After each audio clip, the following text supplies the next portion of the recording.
इस वीडियो में पहले तो मैं ये बताऊंगा कि किसी भी काइनेमेटिकल केस को कैसे स्टडी करें, चाहे वन डायमेंशनल मोशन का केस हो, चाहे टू डायमेंशनल मोशन का, चाहे थ्री डायमेंशनल मोशन का, सभी एक ही तरीके से स्टडी होते हैं। इसलिए पहले एक जनरल डिस्कशन सभी केसेस का करेंगे, उसके बाद में वन डायमेंशनल मोशन पे फोकस करने वाला हूँ। देखो, काइनेमेटिकल केस में या काइनेमेटिकल स्टडी में करना क्या होता है, हमें ये करना होता है कि सबसे पहले तो हम ये देखेंगे कि एक्सेलरेशन कितना है। एक्सेलरेशन क्या होता है? Rate of change of velocity होती है। तो एक्सेलरेशन हमें टाइम के फंक्शन के रूप में जिस प्रकार से प्रोवाइडेड है, अभी आप देखेंगे जो स्टेप्स मैं बता रहा हूँ उनको करके बताने वाला हूँ। तो एक्सेलरेशन वेलोसिटी के बीच रिलेशनशिप तो हमें मालूम है, that is differentiation of velocity vector is acceleration vector. If acceleration is given as a function of time, then by integrating acceleration we get the velocity at any instant of time. तो पहले acceleration क्या है ये हमें मालूम अगर है तो एक्सेलेरेशन को इंटीग्रेट करके वेलोसिटी निकालेंगे, यानी acceleration as a function of time को इंटीग्रेट करके हम क्या निकाल लेंगे? वेलोसिटी निकाल लेंगे। And you know then velocity is the rate of change of position vector. तो velocity as a function of time जब हमें पता चल जाएगा, जो वो कहाँ से आया? एक्सेलरेशन से इंटीग्रेट होकर आया। तो जब हमें ये पता चल जाएगा कि velocity टाइम का कैसा फंक्शन है, तो velocity को हम इंटीग्रेट करके पोजिशन एट एनी टाइम निकाल लेंगे। और जब पोजिशन एट एनी टाइम निकल जाएगा तो पोजीशन का एक्स कोऑर्डिनेट, पोजीशन वेक्टर का वाई कोऑर्डिनेट, पोजीशन वेक्टर का z coordinate as function of time हमें मालूम होगा। तो एक्स टी रिलेशनशिप यानी x coordinate versus time relationship, y t relationship माने y coordinate versus time relationship, z t relationship माने z coordinate versus time relationship. तो इन सब में टाइम अगर हम एलिमिनेट कर दें तो पार्टिकल के एक्स वाई और जेड कोऑर्डिनेट के बीच एक रिलेशनशिप पता चलेगी। देखें ज़रा, जैसे इस प्लेन में ही बाय द वे मोशन है, ये वाई एक्सिस है और ये एक्स एक्सिस है। अभी मैं सारा लिखना शुरू करने वाला हूँ, लेकिन एक बार बेसिक डिस्कशन कर लेता हूँ। ये अगर वाई डायरेक्शन है, ये एक्स डायरेक्शन है, तो मान लिया पार्टिकल का रास्ता ऐसा है तो कि हर रास्ते के हर पॉइंट पे एक्स और वाई के बीच रिलेशनशिप कुछ न कुछ तो होगी। और वो रिलेशनशिप हमें पता चल जाए तो ये पता चल जाएगा ये रास्ते की शक्ल कैसी है। और 3D मोशन है तो एक्स का कोऑर्डिनेट, वाई कोऑर्डिनेट और जेड कोऑर्डिनेट, क्योंकि एक्स चेंज होगा साथ साथ वाई चेंज होगी और साथ साथ जेड कोऑर्डिनेट चेंज होगा। तो how x y and z coordinate are related to each other, अगर ये रिलेशनशिप हमें पता चल जाए तो हमें ये पता चल जाएगा कि रास्ते की शक्ल यानी ट्रेजेक्ट्री कैसी है। तो किसी भी काइनेमेटिकल केस स्टडी में हमने यही तो करना होता है। एक तो हमें acceleration, how does acceleration change with time. Normally this is the information we get from the information about the force. Force क्या है, फोर्स के जरिए हमें ये इंफॉर्मेशन पता होनी चाहिए। और क्योंकि काइनेमेटिकल स्टडी है, फोर्स का कारण हमने नहीं जानना है, तो ये तो मान के चलें कि एक्सेलेरेशन हमें मालूम होगा। फिर एक्सेलेरेशन को इंटीग्रेट करके वेलोसिटी निकालेंगे, वेलोसिटी को इंटीग्रेट करके पोजीशन निकालेंगे, और पोजीशन के x y z components position vector के यानी एक्स वाई जेड कोऑर्डिनेट्स में से टाइम एलिमिनेट कर देंगे तो ट्रेजेक्ट्री पता चल जाएगी। तो यही मेन बात है। तो शुरुआत करते हैं हम किससे? Suppose acceleration in any kinematical case is a vector, and you no because we do not know what type of the motion is, we do not know whether it is straight line motion or two dimensional, that is planar motion or 3D motion. We resolve acceleration vector into three Cartesian components. X component the acceleration is ax, y component the acceleration is ay, and z component the acceleration is az. ये अमूमन हमें मालूम होगा। कई बार ऐसी problem भी आएगी जिनमें एक्सेलेरेशन हमें कैलकुलेट करना होगा जब कोई और चीज़ दे रखी होगी, लेकिन हम एक जनरल बात कर रहे हैं तो we start from the information about the acceleration. तो एक्सेलेरेशन हमें मालूम है। अब अगली बात जो मैंने अभी बताई, जो सारी बातें मैंने बताई थी उनको ही मैं कर रहा हूँ। हमें मालूम है एक्सेलेरेशन क्या होता है। Acceleration is the rate of change of velocity vector.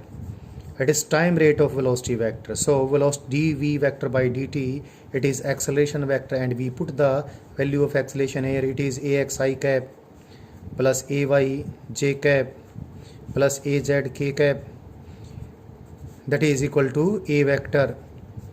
So dv vector, that is infinitely small change in velocity vector, it is a vector into dt. Components बनाकर भी कर सकते हैं, एक बार मैं ऐसे कर लेता हूँ. dv vector is equal to a vector into dt.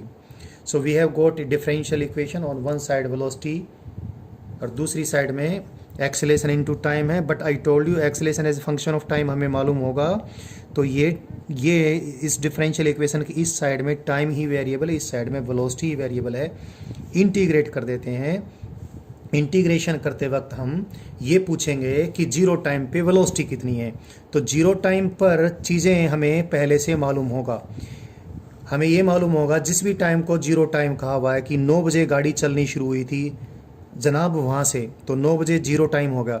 या 10 AM पर गाड़ी चलनी शुरू हुई तो 10 AM जीरो टाइम होगा. तो whatever instant of time is taken to be zero time, उस इंस्टेंट पे इंफॉर्मेशन तो होगी. इनिशियली जब हमने गाड़ी को देखना शुरू किया तो उस समय वो रेस्ट से शुरू हुई थी, तो या फिर कुछ और वेलोसिटी सी, whatever the velocity the car और the particle is having. Car actually हमने पार्टिकल्स के मोशन की स्टडी करनी है, क्योंकि हम वो केसेस स्टडी कर रहे हैं जिन केसेस में अगर अच्छे साइज़ की बॉडी भी है तो उसके द्वारा ट्रेवल्ड डिस्टेंस काफ़ी ज़्यादा है. तो कार को भी हम एक पार्टिकल के रूप में कार के मोशन को भी एक पार्टिकल के मोशन के रूप में भी स्टडी कर सकते हैं. तो एग्जांपल्स में कार आएंगी और बड़ी चीज़ें भी आएंगी, बट उनके द्वारा ट्रेवल्ड डिस्टेंसेस काफ़ी ज़्यादा होंगे as compared to their sizes. Therefore या फिर उनका खाली ट्रांसलेटरी मोशन होगा, इसलिए कार को भी या किसी और ऑब्जेक्ट को भी एक पार्टिकल के रूप में मान के हम स्टडी करेंगे. ये पहले ही बता चुका हूँ मैं, कंसेप्ट ऑफ पॉइंट मास. तो कंसेप्ट ऑफ पॉइंट मास को कंसिडर करते हुए हो सकता है बीच में मैं कार बोल जाऊँ, but study as a particle ही करूँगा. तो जीरो टाइम पर पार्टिकल की जो भी वेलोसिटी थी, उस इनिशियल वेलोसिटी को मैंने u वेक्टर बोल दिया. जीरो टाइम पर पार्टिकल का जो भी पोजीशन वेक्टर था, ओरिजिन से जो भी पोजीशन वेक्टर था, उसको मैंने r0 बोल दिया. और acceleration as a function of time हमें दे ही रखा है. सो अब देखें ज़रा, इसको हम इंटीग्रेट करते हैं जीरो टाइम से लेकर t टाइम तक. t टाइम पर पार्टिकल की वेलोसिटी v वेक्टर है जो हमने निकालना है. टी टाइम पर एट टाइम टी हमने जो चीज़ निकालनी है, हमें क्या क्या दे रखा है, जीरो टाइम पर सारी सिचुएशन दे रखी है. हमें टाइम टी पर सारी कैलकुलेशंस करनी है. किस की कैलकुलेशन? टाइम टी पे वेलोसिटी कितनी होगी जी, टाइम टी पे पोजीशन वेक्टर कितना होगा, और पोजीशन वेक्टर पता चलता है तो एक्स वाई जेड कोऑर्डिनेट्स पता चल जाएंगे. इन ये एक ही टाइम पर एक्स की वैल्यू क्या है, वाई की वैल्यू क्या है, जेड की वैल्यू क्या है, ये पता चलेगा. टाइम एलिमिनेट करके हम रास्ते की शक्ल यानी ट्रेजेक्टरी निकाल लेंगे. तो ये हम करने वाले हैं, करना हम शुरू कर दिए हैं. जैसे करेंगे सारा बता चुका हूँ, अब उसको करके दिखा रहा हूँ. इसको इंटीग्रेट करते हैं जीरो टाइम से लेकर टी टाइम तक. जीरो टाइम पर वेलोसिटी वेक्टर की वैल्यू है u वेक्टर, टी टाइम पर वेलोसिटी वेक्टर की वैल्यू है v वेक्टर. dv वेक्टर का इंटीग्रेशन बता चुका हूँ. Integration is addition of small amounts of something. तो dv what is dv vector is infinitely small change in velocity vector. तो in infinitely small changes को मैं जोड़ता जाऊँ तो total change in velocity vector आ जाएगा. इसका इंटीग्रेशन v वेक्टर आया विद लिमिट, यानी v वेक्टर कह देते हैं, लेकिन मैंने पहले बता रखा है एक्चुअली इसका इंटीग्रेशन v वेक्टर नहीं, it is the overall change in v vector. तो डायरेक्ट भी लिख सकते थे v vector minus u vector. चलो कोई नहीं, हम लिमिट लगाने के थोड़ा ज़्यादा आदी हो गए हैं, तो ऐसे लिमिट लगा दें. is equal to a vector. We do not know how does a vary with time, so we cannot solve this integration unless we know about the acceleration, that is how does acceleration vary with time. acceleration time का कैसा function है, जब तक हमें ये नहीं मालूम ये इंटीग्रेशन हम नहीं कर सकते हैं. तो इस इंटीग्रेशन को यहीं छोड़ देते हैं और हम ये मान के चलें कि हम जब भी कोई प्रॉब्लम सोल्व करेंगे हमें एक्सेलेरेशन टाइम के साथ कैसे बढ़ता या घटता है, एक्सेलेरेशन टाइम का कैसा फंक्शन है या एक्सेलेरेशन कांस्टेंट है, ये जब मालूम होगा तो ये इंटीग्रेशन सोल्व हो जाएगा. यकीन माने ये इंटीग्रेशन सोल्व हो जाएगा. अभी इसको हम ये मान के चलें कि ये एक्सेलेरेशन वेक्टर इनटू dt का इंटीग्रेशन है, और ये हम कर लेंगे. तो देखें ज़रा, लिमिट लगा दी, और नहीं लगाएं तो डायरेक्ट भी बोल सकते थे डीवी वेक्टर का इंटीग्रेशन क्या होगा, total change in the velocity vector. Total change in the, total और चेंज वर्ड दोनों एक साथ यूज करने में थोड़ी दिक्कत तो होती है, लेकिन कई बार शब्द अपने हिसाब से हम चेंज कर लेते हैं। That is the overall change in the velocity vector. Final velocity vector minus initial velocity vector is equal to integration of a vector into dt from 0 time to t time, and we get a very good thing, that is final velocity. Here final velocity means the velocity at time t. So final velocity vector, that is velocity vector at time t, is equal to velocity vector at 0 time plus integration from 0 time to t time of a vector into dt. So this is the first thing, as I told you in the beginning of this lecture, that first what we do, we integrate the acceleration vector and we get the velocity time relationship. So this is the velocity time relationship, I name it say equation number 1. तो velocity time relationship हमें पता चल गई। अब velocity क्या है ये हमें मालूम है, we know velocity vector is the rate of change of position vector।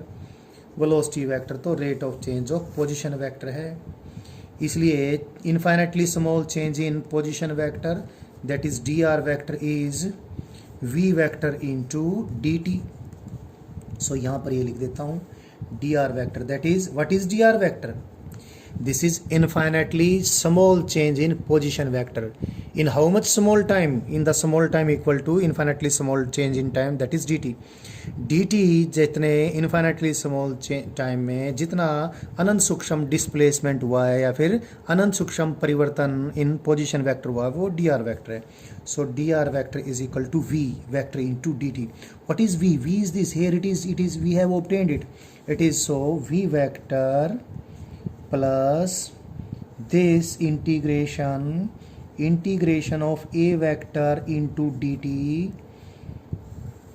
इस सारे को मल्टीप्लाई कर दूं dt से, ये क्या आ गया, अनंत सूक्ष्म परिवर्तन इन position vector, infinitely small change इन पोजीशन वेक्टर, बोले तो इनफाइनाइटली स्मॉल डिस्प्लेसमेंट वेक्टर।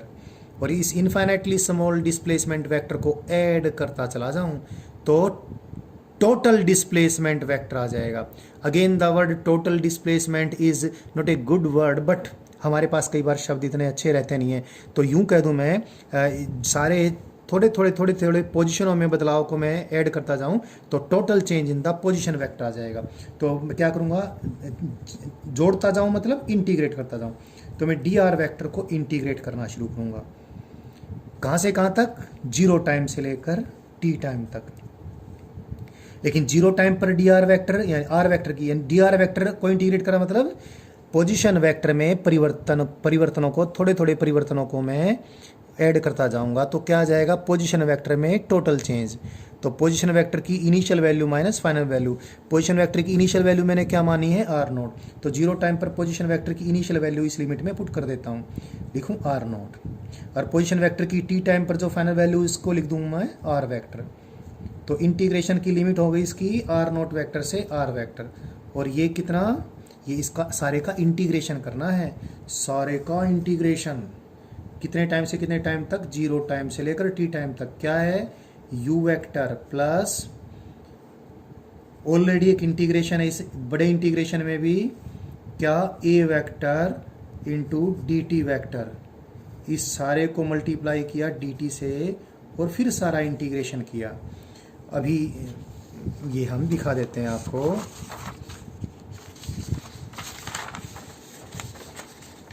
ये आप ये अभी जो इंटीग्रेशन और ये जो मैं इक्वेशंस लिख रहा हूँ, इनको शुरू में हम देखते हैं तो थोड़ा डर सा लगता है, लेकिन डरने की कोई बात नहीं है, जब सोल्व करना शुरू करेंगे तो पता चलेगा ये कुछ नहीं है।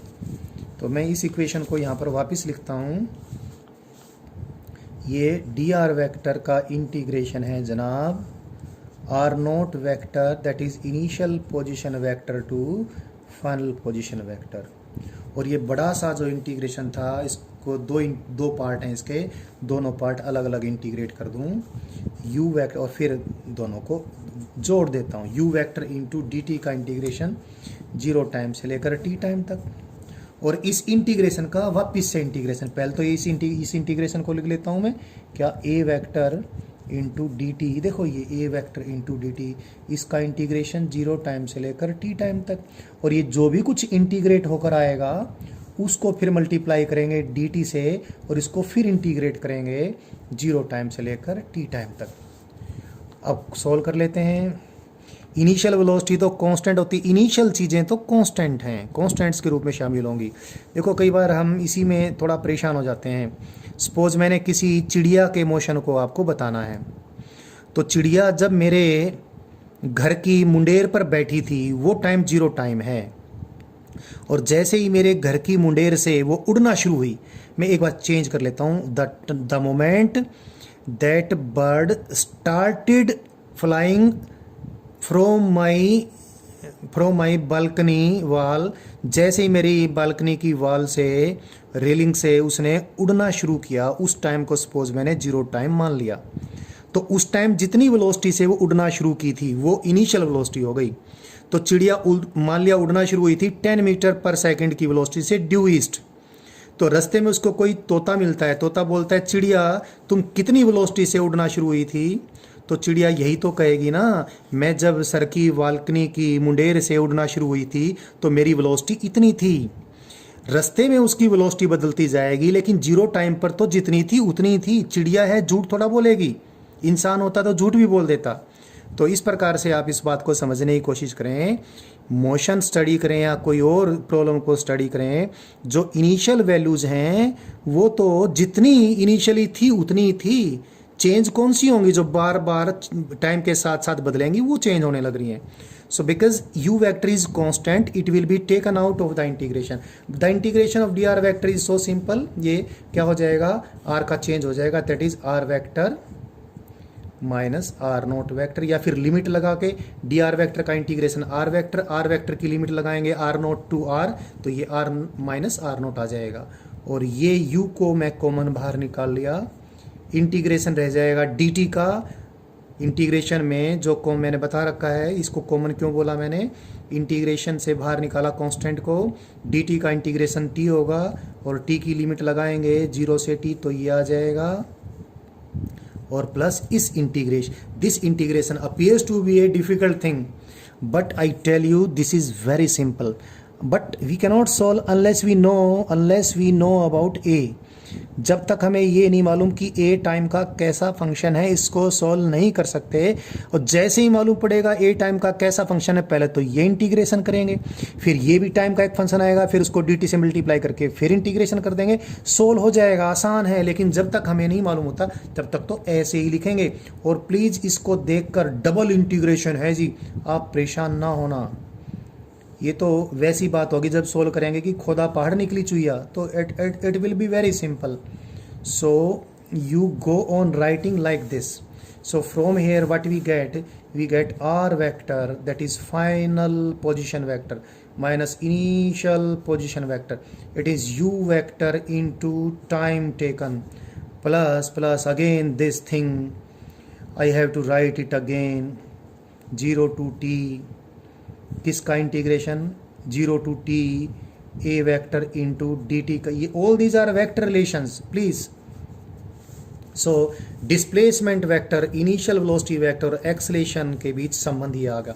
और बच्चों इसमें कुछ भी मुश्किल नहीं है। I tell you one thing, kinematical problem जैसी साधारण सी बात को सॉल्व करने के लिए बड़े बड़े लंबे चौड़े पैमाने यूज नहीं करने हैं। हमने कैलकुलस पढ़ाने के लिए, मैथमेटिकल टूल्स पढ़ाने के लिए बहुत मेहनत कर दी है। हमने integration, differentiation, everything we taught you, so we are using our calculus fully. I have taught you everything about the vectors, so I will use everything of the vectors. So मैं इसको इसी ढंग से करवाऊंगा, और इसमें एक साथ सारा मोशन स्टडी होगा, be it straight line motion, be it projectile motion, be it any other type of motion, सभी मोशन एक साथ स्टडी हो जाते हैं। तो देखो ये एक ऐसी रिलेशनशिप बन गई जिसके जरिए आप कुछ भी स्टडी कर सकते हो। तो जनरल डिस्कशन अभी हमारा हुआ चाहता है, बस एक बार तो ये डिस्प्लेसमेंट वेक्टर है, final position vector minus initial position vector. कई बार हम फाइनल पोजीशन वेक्टर को लिखना चाहते हैं तो इनिशियल पोजीशन वेक्टर को परली तरफ ट्रांसफर कर दें, तो क्या आ जाएगा, r vector that is final position vector is equal to initial position vector plus initial velocity vector into time taken plus again this apparently something bigger, but I told you खोदा पहाड़ निकली चुईया। बहुत सिंपल सी बात ये आने वाली है, ए vector into d T, ये सारा कुछ है। और आपको एक चीज़ रिमाइंड करवा दूं, पहले से ही हम निकाल चुके हैं वेलोसिटी वेक्टर। वेलोसिटी वेक्टर क्या था? वेलोसिटी वेक्टर ये था जनाब, v vector is equal to u vector plus a vector into d t का इंटीग्रेशन 0 टाइम से लेकर टी टाइम तक।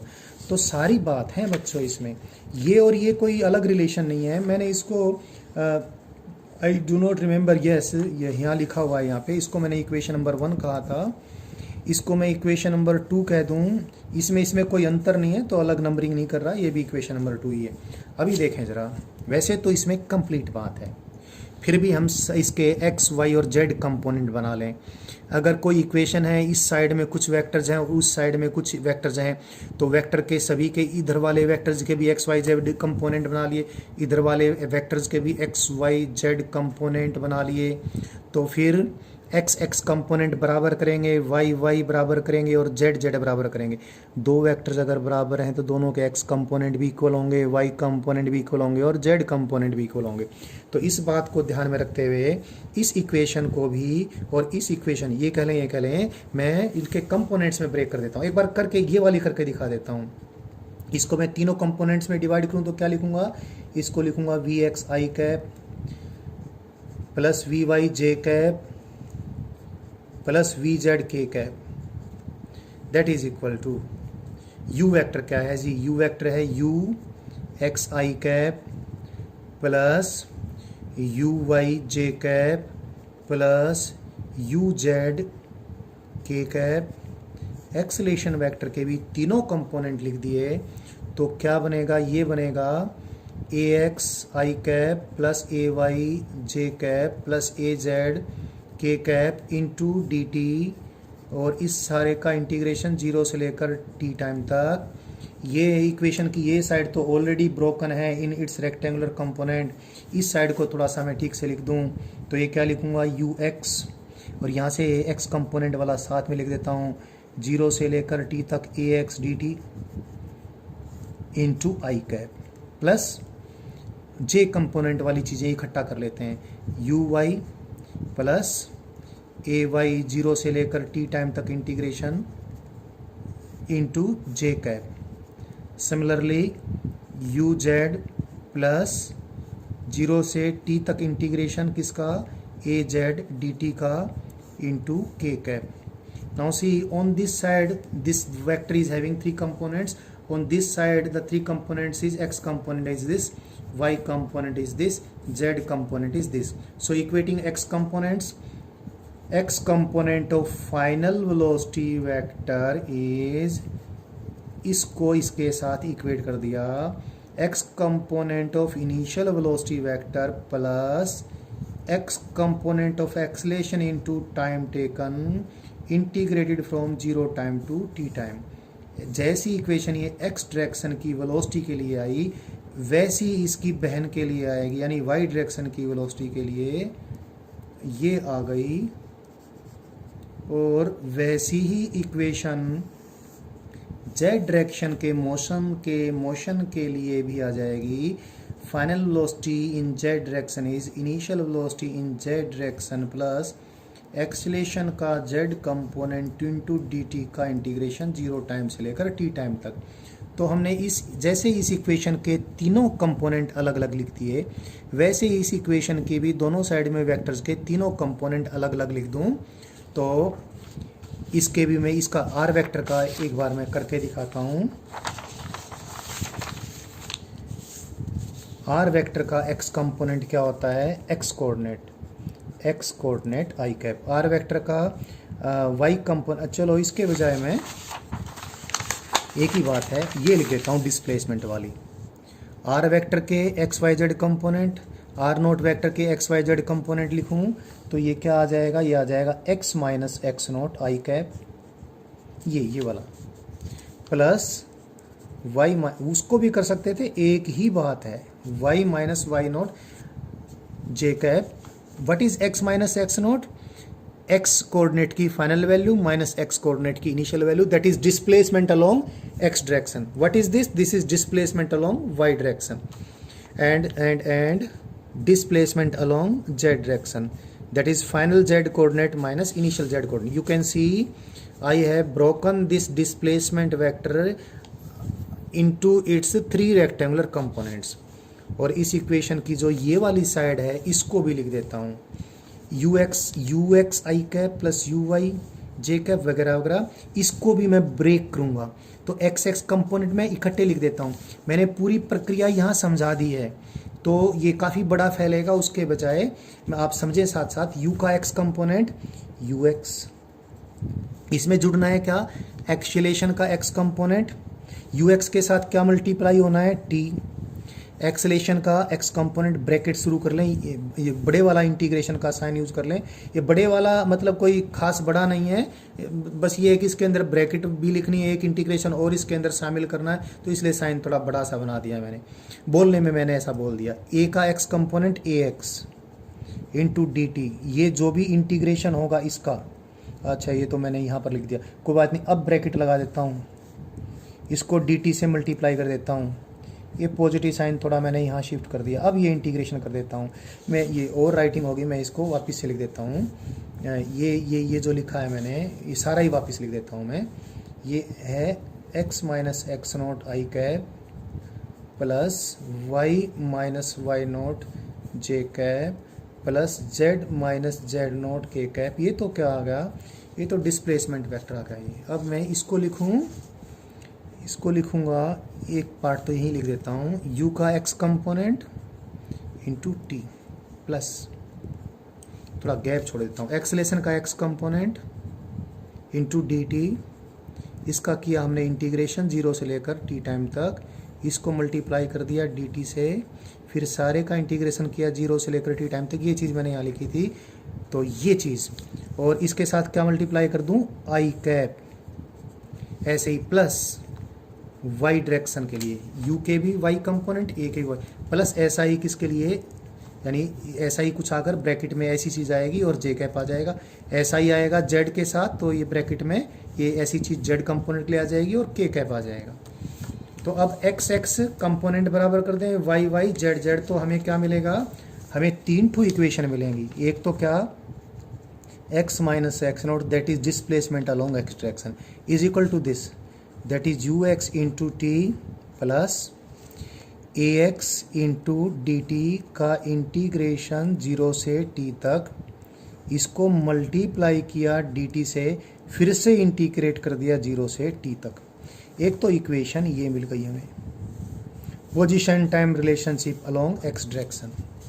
ऐसी ही इसकी बहन मिलेगी, displacement along y direction is uy into t plus, ऐसा ही 0 से लेकर t तक इंटीग्रेशन, किसका, पहले से ही इंटीग्रेशन किए रखेंगे ए वाई इंटू डी टी का, जो भी चीज़ आएगी उसको डी टी से मल्टीप्लाई करेंगे.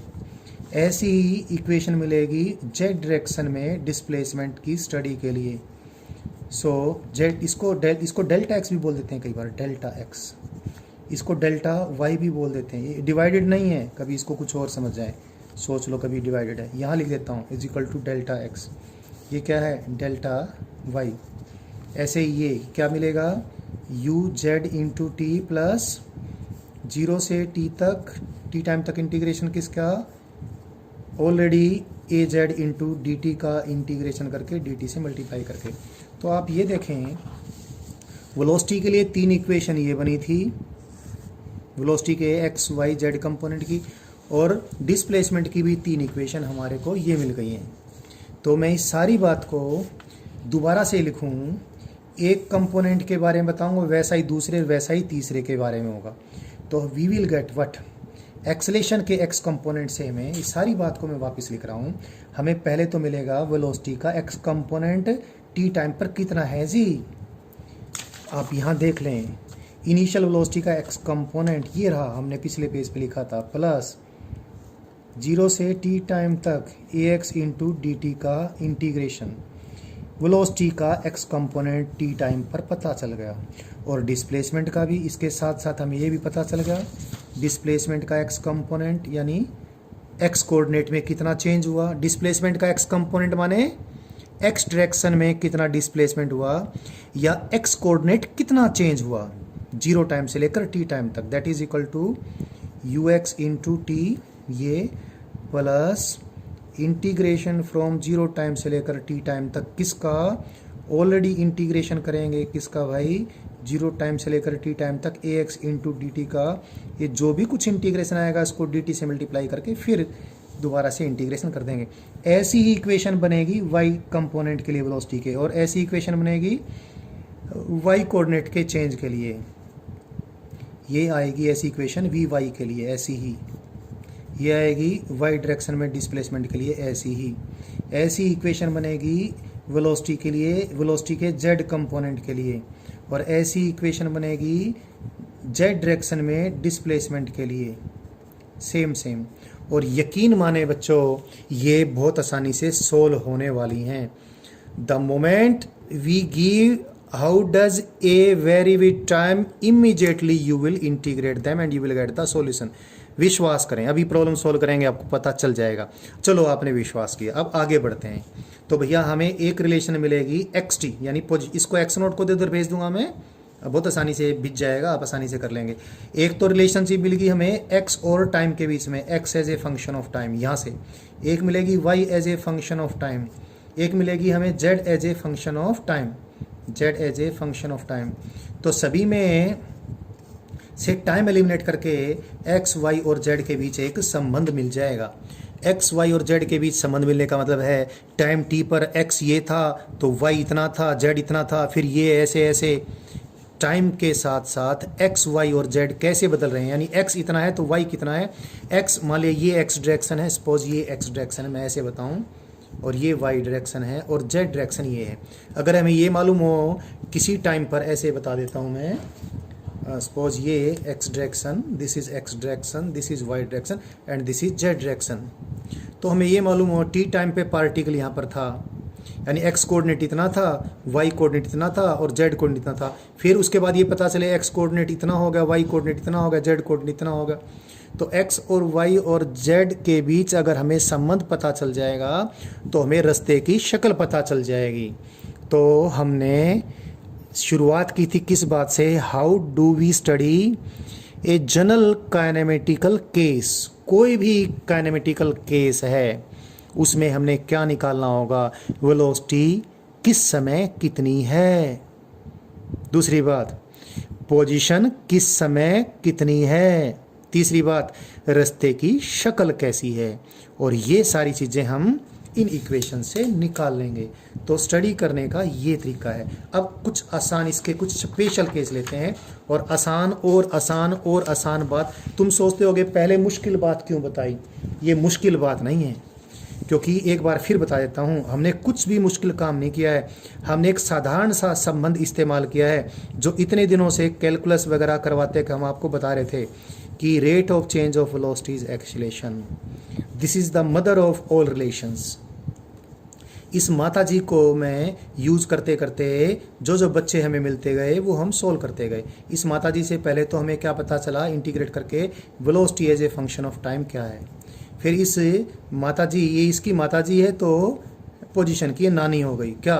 फिर हमें ये पता चल गया कि पोजीशन वेक्टर का टाइम के साथ क्या संबंध है। कुछ नहीं किया, एक्सेलेरेशन वेक्टर को इंटीग्रेट किया, वेलोसिटी पता चल गई, और वेलोसिटी वेक्टर को इंटीग्रेट किया, velocity vector into d T को इंटीग्रेशन किया। एक्सेलेरेशन को इंटीग्रेट किया ऐसे बोल देते हैं, सही बोलें तो क्या, acceleration vector into d T को इंटीग्रेट किया, चेंज इन वेलोसिटी पता चली। Velocity vector into d T को इंटीग्रेट किया तो चेंज इन पोजीशन पता चल गई। और पोजीशन के सभी कंपोनेंट्स यानी एक्स वाई जेड कोऑर्डिनेट्स में से अगर टाइम एलिमिनेट कर दें तो रास्ते की शक्ल पता चल जाएगी। तो ये है जनरल तरीका, और ये हमेशा यही होना है।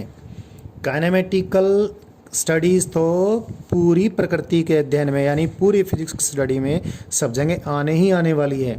तो ये बात तो आपको समझ में आ ही जानी चाहिए। और आगे बढ़ जाते हैं, चीज़ों को आसान कर लेते हैं। चीज़ों को आसान करें उससे पहले एक चीज़ मैं वापस से इस पेज पर लिख देता हूँ, बिल्कुल आसान है। हमने ये देखा था वेलोसिटी और टाइम में और एक्सेलेरेशन में रिलेशनशिप हमारी ये बन गई थी। Velocity vector at any time is velocity vector eight zero time, that is initial velocity vector u vector plus a vector into d t का इंटीग्रेशन जीरो टाइम से लेकर t टाइम तक। ये वेक्टर रिलेशनशिप है, ध्यान रखना। एक तो मैं इसी को इक्वेशन नंबर 1 बोल देता हूँ। इसके तीनों कंपोनेंट्स है वो आपको मालूम है, जब भी जरूरत पड़ेगी मैं यहीं से निकाल दूंगा, या सारे पेज मेरे पास यहाँ रखे हैं वो दिखा दूंगा मैं आपको। और फिर इससे हमने क्या निकाला था, पोजीशन वेक्टर, या जरूरत पड़ेगी तो यहीं दोबारा कंपोनेंट्स निकाल देंगे। पोजीशन वेक्टर में बदलाव, दैट इज डिस्प्लेसमेंट वेक्टर, क्या आया था ये आया था u vector into d T plus पहले से ही a vector into d t का इंटीग्रेशन किया जो यहाँ कर रखा था, इसको dt से मल्टीप्लाई किया और फिर से इंटीग्रेट कर दिया। तो यही दो हमारे पास इक्वेशंस हैं। इसको मैंने एक्सेलेरेशन की बेटी कहा, एक्सेलेरेशन को, और इसको ये इसका एक्सेलेरेशन इसकी नानी है, यानी एक्सेलेरेशन से हमने ये दो चीज़ें निकाली हैं। अब देखें हम कुछ आसान काम करते हैं, हालांकि वो आसान है काम लेकिन यूजफुल बहुत है। क्या, let us study A case of let us study a case of what when acceleration is constant. Yes, before I do that आसान काम, एक चीज़ इससे पहले मैं बताऊं। देखो बच्चों, वेलोसिटी और एक्सेलेरेशन में एक मुख्य बात आपको जब मैंने बताई थी, जब टेंजेंशियल एक्सेलेरेशन और नॉर्मल एक्सेलेरेशन बताया, अभी मैं कर रहा हूँ आसान काम, सारे हो जाएंगे, but you if you remember my start of teaching for kinematical studies, then I taught you that acceleration, it is better to divide acceleration among two components. One is along the velocity called tangential acceleration, the other is normal acceleration. One is called tangential acceleration, that is rate of change of speed, and that is the component, the acceleration along the velocity, and the other acceleration component is called normal acceleration, and it is the component, the acceleration perpendicular to the velocity. And I told you that the component of the acceleration perpendicular to the velocity turns the velocity. Velocity की direction कौन मोड़ता है, acceleration का perpendicular component. तो बच्चों एक चीज़ आप जान लें, एक्सेलेरेशन वेक्टर ये पहले से भी आपको मालूम है और जिस प्रकार से हमने बताया है, और एक बार फिर रिमाइंड करवा दूं, एक्सेलेरेशन वेक्टर ये होता है। तो एक्सेलेरेशन वेक्टर की डायरेक्शन वो है जो कि डीवी वेक्टर की है, अगर इंस्टेंटेनियस एक्सेलेरेशन की बात करें, और अगर एवरेज एक्सेलेरेशन की बात करें तो एवरेज एक्सेलेरेशन ये है। एक चीज़ आप ध्यान रखें, एक्सेलेरेशन वेक्टर की डायरेक्शन कौन सी है, जिस डायरेक्शन में वेलोसिटी चेंज होगी। The acceleration vector is in the direction of the change in velocity, या उल्टी बात करें, वेलोसिटी की डायरेक्शन किधर चेंज होगी, जिधर एक्सेलेरेशन है। तो वेलोसिटी इधर है जी और एक्सेलेरेशन था इधर, तो वेलोसिटी इधर है और एक्सेलेरेशन इधर है। तो इसका मतलब ये हुआ कि जो इनिशियल वेलोसिटी इधर थी, final velocity minus initial velocity करेंगे तो चेंज इन वेलोसिटी इधर आएगी, तो चेंज इन वेलोसिटी इधर आएगी। तो फाइनल वेलोसिटी इस प्रकार से लें हम कि एक्सेलेरेशन वेक्टर की डायरेक्शन में वेलोसिटी चेंज होकर आ जाए। तो एक्सेलेरेशन वेक्टर अपनी डायरेक्शन में वेलोसिटी को मोड़ने वाला है, ये हमने ध्यान रखना है। तो वेलोसिटी, इनिशियल वेलोसिटी ये, और एक्सेलेरेशन ये, तो इनिशियल वेलोसिटी किधर टर्न होगी, इधर टर्न होगी, तो फाइनल वेलोसिटी आ जाएगी। मतलब मैं ये कहना चाहता हूँ कि बार बार वेलोसिटी की डायरेक्शन बदलने से ही तो रास्ते की शक्ल पता चलेगी, और रास्ते की शक्ल किससे पता चलेगी कि वेलोसिटी कैसे टर्न होती है, और वेलोसिटी को कौन टर्न करता है, एक्सेलेरेशन। तो यूं आप समझें इस बात से, वेलोसिटी वेक्टर और एक्सेलेरेशन वेक्टर की डायरेक्शन मिलके ही हमें ये बताएंगी कि वेलोसिटी किस प्रकार से टर्न होती जा रही है, यानी रास्ते की शक्ल कैसी होगी। ये बड़ी बात है, अभी इस बात को समझने की कोशिश करो। अगर अभी और भी समझ में आ जाएगी, अगर एक्सेलेरेशन वेक्टर और वेलोसिटी वेक्टर हमेशा एक ही प्लेन में है, मैं एक और पेन ले लेता हूं जिससे आपको बात समझा सकूं। अगर वेलोसिटी वेक्टर इधर है, एक्सेलेरेशन वेक्टर इधर है किसी टाइम पे, तो ये एक्सेलेरेशन वेक्टर इस वेलोसिटी वेक्टर को इस प्रकार चेंज करेगा कि चेंज इन वेलोसिटी वेक्टर इधर आ जाए। दो वेक्टर्स, अगर ये एक पेन और ले लेता हूं, सपोज ये इनिशियल वेलोसिटी वेक्टर है और ये फाइनल वेलोसिटी है, तो इसका मतलब एक्सेलेरेशन किधर हुआ, इधर। क्योंकि ये फाइनल वेलोसिटी v2 वेक्टर, ये v1 वेक्टर, तो चेंज इन वेलोसिटी इधर हुआ। तो x मान, इसका मतलब ये है कि ये अगर वेलोसिटी वेक्टर है और ये एक्सेलरेशन वेक्टर है, तो ये वेलोसिटी अब कैसे टर्न, ये वाली वेलोसिटी कैसे टर्न हो जाएगी, ऐसे टर्न हो जाएगी। तो अब इस बात को ऐसे समझें कि अगर वेलोसिटी वेक्टर और एक्सेलरेशन वेक्टर एक ही प्लेन में है, ये मैंने एक्सेलरेशन के लिए पेन ले लिया है, तो वेलोसिटी वेक्टर और एक्सेलरेशन वेक्टर एक ही प्लेन में है, तो बार बार वेलोसिटी इस एक्सेलरेशन के प्लेन में ही चेंज होगी, और एक्सेलरेशन के प्लेन में ही चेंज होगी तो ट्रेजेक्ट्री प्लेनर ट्रेजेक्ट्री होगी, यानी 2 डायमेंशनल मोशन होगा। एक बात आप ध्यान से सुन लें इसको, क्योंकि मोशन 1 डायमेंशनल है, 2 डायमेंशनल है, 3 डायमेंशनल है, ये जानना बहुत ज़रूरी है। मैं रिपीट कर देता हूँ इस बात को। एक्सेलरेशन वेक्टर और वेलोसिटी वेक्टर दोनों मिलकर ये बताएंगे कि वेलोसिटी बार बार किस प्रकार टर्न होगी, और वेलोसिटी बार बार किस प्रकार टर्न होगी, यही ट्रेजेक्ट्री यानी रास्ते की शक्ल को बताने वाला है। और यदि एक्सेलरेशन वेक्टर और वेलोसिटी वेक्टर हमेशा एक ही प्लेन में रहते हैं, तो पार्टिकल की औकात नहीं उस प्लेन को छोड़कर ऊपर नीचे जंप मार जाए, यानी मोशन कैसा होगा, एक प्लेन में ही होगा, यानी 2 डायमेंशनल मोशन होगा। अब इसमें एक बात और देखें, अगर बाय द वे एक्सेलरेशन इस प्लेन को छोड़कर ऊपर या नीचे होता है, ऊपर या नीचे होता है, तो एक्सेलरेशन यूनिफॉर्म तो रहा नहीं। यूनिफॉर्म एक्सेलरेशन का मतलब है, यूनिफॉर्म एक्सेलरेशन का मायना है जिसमें एक्सेलरेशन की मैग्नीट्यूड भी और एक्सेलरेशन की डायरेक्शन भी लगातार सेम रहे। अगर एक्सेलरेशन की मैग्नीट्यूड और डायरेक्शन लगातार सेम रहती है तो वेलोसिटी को हमेशा एक्सेलरेशन अपनी डायरेक्शन में मोड़ेगा, यानी वेलोसिटी वेक्टर और एक्सेलरेशन वेक्टर का हमेशा सेम प्लेन रहेगा, और सेम प्लेन रहने का मतलब है मोशन इन 2 डायमेंशनल होगा अधिक से अधिक। तो यदि एक्सेलरेशन लगातार कांस्टेंट रहता है तो भी, या फिर एक्सेलरेशन और वेलोसिटी का एक ही प्लेन रहता है तो भी मोशन ज़्यादा से ज़्यादा 2 डायमेंशनल होगा, यानी मोशन कभी भी प्लेन को छोड़कर नहीं जाएगा। मोशन प्लेन को छोड़कर तभी जा सकता है जब एक्सेलरेशन कभी तो इस प्लेन में है, कभी इधर होगा, तो वेलोसिटी जब एक्सेलरेशन इधर होगा तो फिर वेलोसिटी इधर बढ़ जाएगी, इधर चेंज हो जाएगी। तो यहाँ से एक बात समझें कि अगर मोशन को 3 डायमेंशनल होना है तो एक्सेलरेशन को नॉन यूनिफॉर्म तो होना ही होना पड़ेगा। अभी हो सकता है ये बात आपको कम समझ में आई हो, तो एक बार तो मैं अभी इसको रिपीट कर देता हूँ और बाद में तो आपको ये समझ में आ ही जाएगी। मैं इसको इस प्रकार से वापस बोलता हूँ, अगर एक्सेलरेशन वेक्टर कांस्टेंट है, यानी एक्सेलरेशन वेक्टर लगातार इधर है, एक्सेलरेशन वेक्टर कांस्टेंट होने का मतलब है उसकी मैग्नीट्यूड एंड डायरेक्शन दोनों ही सेम टू सेम हैं, तो वेलोसिटी बार बार इधर ही टर्न होगी इस एक्सेलरेशन की डायरेक्शन में ही। तो वेलोसिटी वेक्टर और एक्सेलरेशन वेक्टर एक ही प्लेन में रहने वाले हैं, या फिर इनिशियल वेलोसिटी 0 है तो वेलोसिटी लगातार इस एक्सेलरेशन की डायरेक्शन में ही बढ़ती चली जाएगी, यानी मोशन एक स्ट्रेट लाइन मोशन ही होगा। तो यदि यूनिफॉर्मली एक्सेलरेटेड, इस चीज़ को भी डिटेल में बताऊंगा मैं, अगर यूनिफॉर्मली एक्सेलरेटेड मोशन है तो या तो मोशन स्ट्रेट लाइन मोशन ही होगा या मोशन इन ए प्लेन ही होगा। तो यूनिफॉर्मली एक्सेलरेटेड मोशन का तो केस खत्म। फिर भी आगे बताएंगे कि अगर मोशन यूनिफॉर्मली एक्सेलरेटेड है, either the motion will be a straight line motion that is 1D motion, और at most it will be a planar motion that is a 2D motion.